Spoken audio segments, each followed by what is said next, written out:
Hello guys, video को शुरू करेंगे। नमस्कार आप सभी को। आप YouTube से देख रहे हो और YouTube में आप नए हो तो चैनल को सब्सक्राइब कीजिएगा, आसाम टू जर्मनी जर्नी। और Facebook से आप देख रहे हो तो आपको बहुत बहुत धन्यवाद।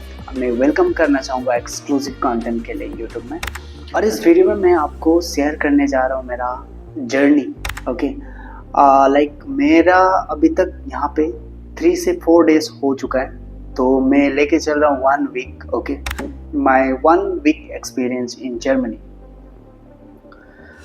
मैं 1 वीक किस लिए रख रहा हूँ, क्योंकि मैंने आने के बाद यूं ही मैंने एक्सप्लोर करना शुरू कर लिया और जितना मुझे इंसाइट्स मिला है ओके जॉब के रिगार्डिंग, और फिर मेल्डुम सिटी रजिस्ट्रेशन कैसे करेंगे, और फिर आपको बैंक अकाउंट कैसे एक्टिवेट करना होता है, सिम कैसे आपको अप्लाई करना होता है जर्मनी के अंदर, ये सारा एक्सपीरियंस ना मैं आपको कंबाइन करके इस वीडियो में आपको दे रहा हूँ। ठीक है, आपको ये इन्फॉर्मेशन थोड़ा सा हेल्पफुल रहेगा आई होप। और अगर आपको स्टूडेंट हो और हाउस बिल्डिंग हो से आप आना चाह रहे हैं एजुकेशन पर्पस के लिए जर्मनी, या फिर अपॉर्चुनिटी कार्ड से आना चाह रहे हैं, तो लगभग मैं थोड़ा अपना एक्सपीरियंस आपको शेयर करूंगा। ये कोई सजेशन नहीं है। ओके, मैं आपको सजेस्ट नहीं करना चाहूँगा कि क्या आप करने से आपको बेहतर रहेगा। मैंने क्या प्रॉब्लम फेस किया है और मैंने क्या सीखा है, मैं आपको वो शेयर करने जा रहा हूँ। मेरा 16 सितंबर का फ्लाइट था बेंगलोर से वारेन से म्यूनिक। मैं आ चुका हूँ। ओके, वीडियो में साइड बाय साइड देता रहूँगा, जो मैं बोल रहा हूँ वो वीडियो में देता रहूँगा आपको, ताकि आप भी लाइव देख पाओ। ओके, सो मैं एयरपोर्ट पहुँच जाता हूँ। बेंगलोर एयरपोर्ट पहुँचने के बाद मैं फ़्लाइट में चढ़ जाता हूँ वारेन में उतरने के बाद फिर से मुझे म्यूनिक आना होता है। म्यूनिक पहुँच जाता हूँ। म्यूनिक पहुँचने के बाद मेरे पास बहुत बुरा हाल होता है। आपका ऐसा ना हो बोल के मैं सोचता हूँ। ओके, मेरा सिम कार्ड एक्टिवेट नहीं होता है। सिम कार्ड पहले से था लेकिन एक्टिवेशन के लिए थोड़ा प्रॉब्लम आया था, फिर भी मैंने एग्जिस्ट किया, एग्जिस्ट किया। और मेरा लोकेशन है जो कैमनिस्ट मुझे आना था, तो वहाँ से मुझे एक बस लेना था, फिर से 2 ट्रेन लेना था। यहाँ पे आरी बोलते हैं, तो मैंने सारा चीज़ ले लिया। ठीक है, लोकेशन देखने के लिए थोड़ा प्रॉब्लम हुआ, नेट नहीं चल रहा था, लेकिन भी चलो फाइनली मैं रूम तक पहुँच गया। ओके, सो आप जब आ रहे हो तो आप कौन सी लोकेशन में जाना चाहते हो, लोकेशन प्रॉपरली लो। और अगर फ्रेंड लोग हैं तो रिसीव करने के लिए आपका एयरपोर्ट में बुला लो। ठीक है, अगर नहीं भी है तो प्रॉपरली आपको बस मिल जाती है। और जो आ रही है ट्रेन है, कहाँ तक बस जा रही है और वहाँ से उधर आ रही जाती है और या ट्रेन जाती है, वो सारा आपको चेक करना होता है जाने के लिए लोकेशन। तो मैं फाइनली रूम पे आ गया। ठीक है, अब बात करेंगे सिटी रजिस्ट्रेशन। दूसरा दिन हम लोग ने सिटी रजिस्ट्रेशन के लिए चेक किया और नियरेस्ट ऑफिस हम गए सिटी रजिस्ट्रेशन के लिए। उसके लिए आपको क्या क्या रिक्वायरमेंट है, अमेल्डुम कहते हैं। उसके लिए ओनर जो होता है आपका रूम का, ओनर का फॉर्म, ओनर के हाथ से आपको फॉर्म चाहिए सिटी रजिस्ट्रेशन के लिए, अमेल्डुम के लिए। वो भर के आपको दे देंगे, आपका नाम, ये कौन सा लोकेशन में, सारा चीज़ वो दे देंगे। और आपको पासपोर्ट लेके जानी है अमेल्डुम करने के लिए। ठीक है, वो ऑफिस में जाने के बाद आपका जो सीट लेनी है, ठीक है, आपको जो अपॉइंटमेंट लेनी है वहाँ पे जाके, अपॉइंटमेंट इन द सेंस कि आपको कुछ नंबर टोकन लेनी है, वो वेट करनी है, कौन सा रूम में आपको बुलाएगी वो रूम में जाना है, पासपोर्ट उनको देना है, वो फॉर्म उनको देना है, और वो लोग एंट्री करने के बाद आपको साइन करने के लिए बोलेंगे और सिंपली साइन करके आपको दे देंगे एक फॉर्म, पेपर दे देंगे। वो पेपर आपको अपने साथ रखनी है, बहुत इम्पोर्टेंट है। जैसे आप जाते हैं फिर आपको सोशल सेक्रेटरी रजिस्ट्रेशन करनी होती है। उस समय भी आपको पासपोर्ट लेके जानी होती है सोशल सेक्रेटरी रजिस्ट्रेशन के लिए, भी वो चीज़ आपको मैंडेटरी है। अब आते हैं SIM activation, SIM purchase. SIM O2 का आपको मिलेगी। O2 का सिम बहुत ही अच्छी बढ़िया रहती है, लेकिन आपको ना कॉन्ट्रैक्ट बेस में नहीं जानी है। अगर देखो आप 2 साल जर्मनी में रहना चाहते हैं और फिर रहेंगे, ठीक है, 2 साल का वो लोग कॉन्ट्रैक्ट देते हैं। 2 साल का कॉन्ट्रैक्ट यानी कि आपको मंथली 30 यूरोस या फिर 20 यूरोस का जो पैक होते हैं। 15 MBPS आपका 20 यूरोस पर मंथ वो लोग कहते हैं, और फिर 30 MBPS और 30 यूरोस पर मंथ लेते हैं। फर्स्ट एक्टिवेशन चार्ज जो है 40 यूरोस का होती है, तो ये आपके ऊपर डिपेंड होती है। अगर आप प्रीपेड लेना चाहते हैं तो प्रीपेड सिम भी ले सकते हैं आप। ओके, प्रीपेड में थोड़ा कम आपको इनिशियल चार्जेस वगैरह कम रहेगा, लेकिन नेट लिमिटेड रहेगा। आपको मंथली अगर बहुत ज़्यादा कंज्यूम करते हैं, आपके घर पे वाईफाई नहीं है, तो आपको पोस्ट पेड में ही जाना पड़ेगा।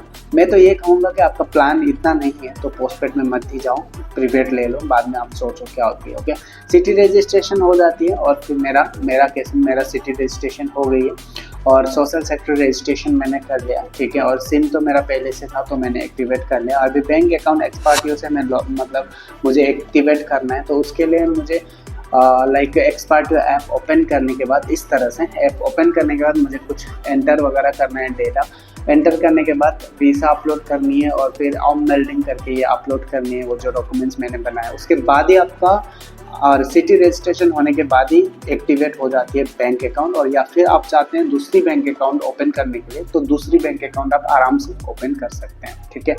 एक बार सारा चीज़ हो जाने के बाद फिर आपको टैक्स आईडी भी बनानी होती है। टैक्स आईडी जो हम इंडिया में कहते हैं पैन कार्ड, उसी तरह से एक टैक्स आईडी होती है, वो टैक्स आईडी को भी रजिस्टर करना होता है। और फिर आप ऑफिशियली जॉब सर्च के लिए एलिजिबल हो जाते हो अगर अपॉर्चुनिटी कार्ड में आते हो तो। या फिर आप स्टूडेंट हो और स्टूडेंट के लिए आप स्टूडेंट वीज़ा में आए हो और जॉब आपको चाहिए, तो ये सब आपको करना पड़ेगा। ओके, ये करने के बिना आपको कुछ भी नहीं होता है। लोग आके 1 मंथ 2 मंथ टाइम वेस्ट करते हैं और लोगों को पता नहीं होता है कि क्या करनी है क्या नहीं करनी है। तो ये वीडियो जो है उनके लिए आप शेयर करो, या फिर वीडियो में पहली बार आया तो कनेक्टेड रहो मुझसे। मेरा व्हाट्सअप कम्युनिटी ग्रुप है, मैंने लिंक आपको डिस्क्रिप्शन में दे दिया है। कोई भी जानकारी आपको चाहिए तो व्हाट्सएप में कनेक्ट करो। और फिर यहाँ पे जर्मन में जॉब के रिगार्डिंग में बात करना चाहूँगा। जॉब के रिगार्डिंग मैंने अभी तक 3-4 दिन में जहाँ पे भी गया वहाँ पे नेटवर्किंग करने के लिए कोशिश किया, उनका नंबर मांगा, बात किया उनसे। और फिर जो मैंने बहुत बड़ा सुपरमार्केट में भी गया, ठीक है मैं, और जैसे फेसबुक में मैं वीडियो डालते ही रहता हूँ, तो सुपरमार्केट वगैरह में गया था तो मैंने पूछा कि जॉब रिलेटेड कुछ क्वेश्चन था, मुझे जॉब चाहिए बोल के बोला। तो वो लोग ने पूछा कि आपको जर्मन आती है क्या करके पूछे। First question is German language. आपको अगर जर्मन नहीं आती तो जॉब नहीं है, ठीक है, ऑलमोस्ट नहीं है के बराबर है। अभी तक तो मैंने वही एक्सपीरियंस किया। वो बोलते हैं कि सब चीज़ जर्मन में लिखी होती है, इवन स्टोर का जो सामान है उसमें जर्मन लिखी होती है, तो आपको जर्मन चाहिए और फिर हम जॉब दे सकते हैं, वो बोलते हैं। तो कंडीशन थोड़ा गंभीर होने जा रही है। आप अगर अपने स्टूडेंट में भी आना चाहते हो, प्राइवेट हो चाहे पब्लिक यूनिवर्सिटी हो, then you should learn language, okay, to get part time job also. So यही है सीन है job related, part time job हो या चाहे फुल टाइम जॉब हो, तो लैंग्वेज इंपॉर्टेंट है। और मैं कोर्स कर रहा हूँ जो एनरोल ऑलरेडी मैंने कर लिया, मेरे पास एक्सेस है A1, A2 एंड B1 का कोर्स का, और जो कि मैं पूर मिडिल क्लास फैमिली को, जो भी उनके बच्चे हैं उनको, और फिर जो भी मिडिल क्लास बॉय गर्ल है उनको मैं हेल्प कर रहा हूँ कोर्स के रिगार्डिंग। ओके, B1 तक का मैं कोर्स एक्सेस करूँगा, ओनली 5000 रुपीज़ है चार्जेस। डायरेक्ट व्हाट्सअप या इंस्टा में डैम करो, कोर्स बोलो, मैं एक्सेस दे दूंगा, ओनली इतना प्राइस है। ओके, सो ये आपके लिए बहुत ही वर्थ होने जा रही है गाइस। सोचा कि चलो मेरा एक्सपीरियंस थोड़ा बहुत शेयर कर लूँ, तो और भी आते आते मैं आपको बहुत सारा चीज़ शेयर करने जा रहा हूँ, ठीक है। सो अभी के लिए तो मैं यही कहूँगा कि आप अगर अपॉर्चुनिटी कार्ड में आ रहे हो तो लैंग्वेज यहाँ पे मस्ट है। और अमेजोन में क्लियरली मेंशन किया, मेरे फ्रेंड अमेजोन में वेयर हाउस के लिए इंटरव्यू के लिए गया था, उनको बोला कि अपॉर्चुनिटी कार्ड वाले बंदे हम नहीं ले रहे हैं, स्टॉप किए हम। तो ये सारा सीन हो रही है जॉब वगैरह के रिगार्डिंग। अगर अभी आप देख रहे हो तो बहुत सारा रिसर्च करने के बाद आओ, ठीक है। अगर लॉन्ग टर्म कुछ गोल है आपका, फिलहाल अगर जॉब नहीं मिलता है 1 साल भी, आप वीसा एक्सटेंड करने के लिए रेडी हो, अगर नहीं मिलता है, लैंग्वेज सीखना चाहते हो C1 तक, और फिर आपको बहुत लॉन्ग टर्म एम्बिशन है, आपका कुछ करना चाहते हैं यहीं पे जर्मनी में, तब जाके आओ आप।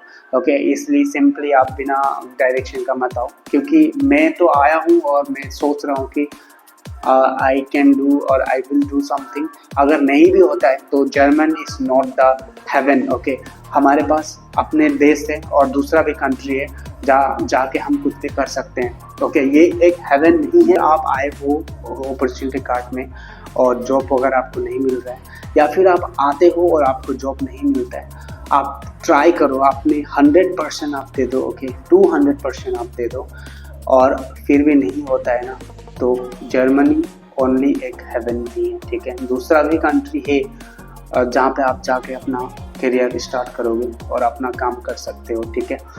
यहाँ पे आप 100 to 100% दे दो, आप एफर्ट दे दो। अगर हो रही है तो गुड है, नहीं भी हो रही है तो आप रिग्रेट होके मत जाना, क्योंकि आप जाके कुछ कर सकते हो। लैंग्वेज अगर नहीं है तो जॉब नहीं है, यहाँ पे बोलते हैं ऐसा। लेकिन वीसा में मेंशन किया गया है वेबसाइट में ही, अपॉर्चुनिटी कार्ड आपका है और बेसिक इंग्लिश है तो आपको जॉब मिलना चाहिए इस तरह से। तो अभी तक तो मैं यही एक्सपीरियंस कर रहा हूँ और मैं सारा चीज़ ये डॉक्यूमेंटेशन होने के बाद मैं जॉब के लिए ट्राई करूँगा और इसी तरह से मैं आपको अपडेट करूँगा क्या होता है। अगर 2-3 महीना 5-6 महीना का आपका प्लान है तो आप मुझसे जुड़े रहिए। ओके, क्या हो रही है क्या नहीं हो रही है मैं अपडेट दे रहा हूँ। मुझे जाना भी पड़ सकता है बैक होम कंट्री, ये मैं श्योर नहीं हूँ, इसके लिए जाना भी पड़ सकता है या फिर सब कुछ सही भी होगा यहाँ पे। तो प्लीज़ विश ओके, मेरे लिए आप विश कीजिए और I hope for the best. Okay, thank you so much.